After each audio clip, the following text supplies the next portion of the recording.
So, as I was saying before I got so rudely interrupted by Riot fixing their issues, among the sea of negativity, which has been plaguing League for about a month, or at least it was plaguing the free-to-play audience, there was one thing that was giving hope to every beating heart. And that is the game modes team, which might be, unironically, carrying the entire reputation of League of Legends right now. And why is that? Well, simply said, it is because this team is pulling off some incredible feats. I mean, going back to just the last year, these are the people who shipped the arena game mode, they realized people liked it, and so in their free time they gave it an update for the winter run, but they also shipped the Swarm game mode, which was pretty much just an entire game inside League of Legends, which actually drew in quite a lot of people to play it. They also got rotating game modes back into action, and now that the Noxian theme is up and running, of course, they brought arena back again. And oh boy, is it Noxian this time. But of course they knew that just bringing it back wouldn't really do much. There is a sense of novelty that fades away for a lot of people after you play a new game mode like 3 times or so. Which is why the team did something awesome. But before we get into that, for some reason, if you have no idea what the arena game mode is, this is the 2v2v2v2v2v2 game mode. I don't know how many 2s there are at this point, they keep increasing it. I think it is 16 people in total now. Anyway, you and your teammate pick a champion, and you are thrown into an arena. There is no laning, no minions, no bases. You just fight. And that's pretty much it. Now, the last few iterations were really good. The team knew that they couldn't just re-release the same game mode and expect people to play it again. So with every iteration, something new was added. But again, the big problem they always faced is that the fun would fade away at some point. I mean, this is pretty much the biggest problem with any game mode League has ever had. And in Arena, despite augments randomizing the gameplay a little bit, at some point the gameplay will feel repetitive. So this time around, the entire game mode got a new, interesting solution. So let's have a look at what changed. First of all, the big visual polish is very obvious. All the arenas were pretty much taken into Noxus. Which means, since the entire theme is Reckoning arenas, yeah, you can see the audience everywhere. If you look around the sides, there is always a crowd cheering for you. Or for your death. Also, the entire hub was turned into a big Noxian stage, which also includes a new shopkeeper. I really like how the game modes team keeps doing this. They also did it with the Piltover bridge, which, yes, I forgot to mention, the same team who did the bridge did this. And there they also had entire new custom shopkeepers, and so here, of course we got one too. Now I'll be honest, I have not read the Embessa book yet, despite me owning it now. But keep in mind that this entire arena is supposed to be in the Medarda quarters. So it is possible that the shopkeeper is actually somehow related to the Medardas. Anyway, as you can see, everything around has a big Noxian vibe. Which could also be because there is a new Noxian soundtrack, which really helps the ambience. But even outside of the Noxian immersion, the polish is seen everywhere. Including the versus cards. Honestly, I'm not sure if these were there before, because these just fit the game mode so much and they blend in so well. They just feel so natural. Also, I absolutely love the Noxian portal in the middle. On Twitter, Sir Hyan, who is the VFX artist behind this, actually showed us how this works. It is a stencil that is hiding a whole scene with the Immortal Bastion in the background. And I'm happy I actually understand all of this. But yes, this is visually stunning, and the portal is there because, reasons you will see in a moment. So first of all, when it comes to the arenas, a lot of them were redesigned for gameplay purposes. Just like before, all of them now have hex gates, but some of them got some bigger restructuring. For example, the koi pond is good now. Before you couldn't run around, you can now, so now if you are on one of the islands, you don't feel stuck. Thank God. But the lotuses are still there and they really make the scene pop. Speaking of which, yes, every arena still has some kind of a unique visual or a unique mechanic, so all the arenas still feel different. On top of which, there is also a brand new Reckoning arena where you have destroyable pillars. Let me tell you, originally they said these pillars will not deal that much damage. They deal quite a lot of damage. And so it is amazing to see how you can play around these. People say they didn't like them in ARAM and I don't know why, But here, they feel really good. So great job at the variety here, Riot. But would new arenas really be enough to help with replayability?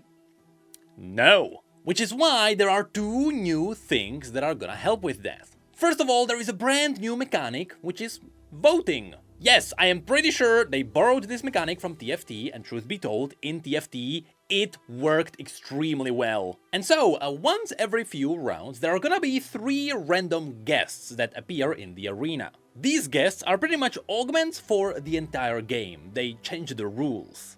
For example, you have Elise, who makes it so that when you die, you turn into a cocoon and your friend can break you out again. Briar increases the team damage when you are about to be eliminated. Xin Zhao, Viscero, gives you more stats the lower you are on health. Talon marks one member on the team, gives them more damage, but also they will give more gold to the enemy. Mel activates more hextech gates around the arena. Raven doesn't do anything, and so on. What is also awesome is that after a guest is selected, the shopkeeper also has new voice lines specifically for those guests. So again, the polish is very obvious. And in general, this voting mechanic works so well. But that is still only one way the new arena is combating replayability. One massive issue this game mode has always had is that some champions are simply more popular than others because they are better. Actually, that is a lie, but mainly you were able to see Mordekaiser and Volibear and pretty much any kind of a bruiser with a lot of health. Now the truth is that according to the statistics, AD carries and mages are actually way better in this game mode, but they are only better if you are good at positioning. Which means that higher up the ranks, glass cannons are way better to play. But bruisers are so much easier to play that most people just go for them. Anyway, yes, speaking of climbing, there is also the soft rank progression system, which totally works. Anyway, to combat the same champions being played again and again and again, there are 2 new things that are happening here. On top of the banning phase, which looks ridiculous with 16 people trying to ban someone, well, every game there are also random champions who get selected and become the crowd's favorites. And for that one game, those random champions will get a special bonus. They will get an extra anvil, which is pretty much like a 5 or 10% boost to one of your useful stats. So when it comes to the overall power, it's not much, but it is enough to encourage you to try and play something different. But what is even cooler than that is that they also introduced something called Bravery. That's right! You can choose and play a totally random champion. The cool thing is, that champion will not be revealed until you end up on the loading screen. This is there because it simply prevents people from dodging the games if they don't get anything they like. This is really smart! And if you decide to play a random champion, you still get the anvil as if you played one of the crowd favorite champions, but you also get 2 extra rerolls for the augments. This is great because you don't really get any extra raw power by playing a random champion.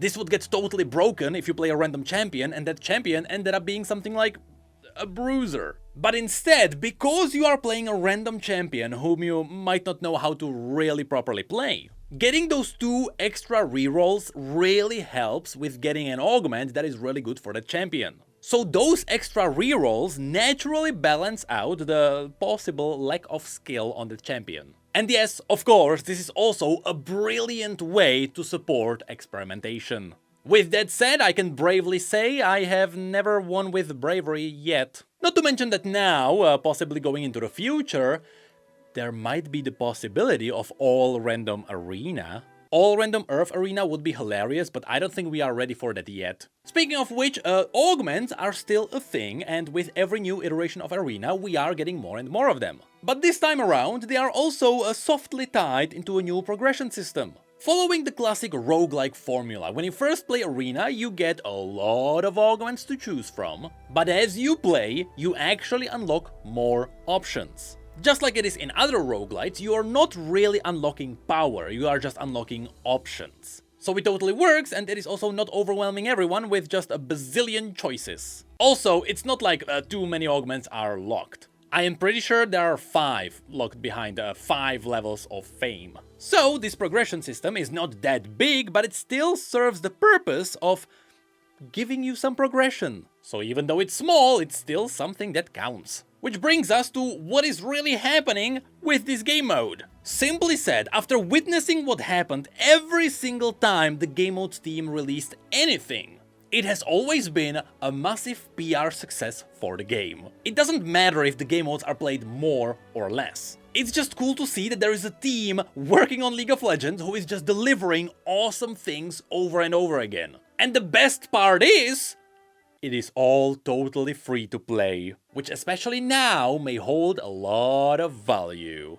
And since it seems like that entire team is up to a lot of fun, at some point when there is April Fools, can we get like a Hextech game mode or something like that? That would be really awesome. But yes, this was my rant about how the Arena game mode is awesome, and you should play it because it is awesome. The polish is crazy, the arenas look amazing, there is new soundtrack, there are new voice lines, everything fits so well. So please, let me ask you, yes, we all know that Xin Zhao used to be known as Viscero because Viscero was a gladiator in the Noxian arenas. Sorry, they call gladiators reckoners, so why does he have the Demacian skin?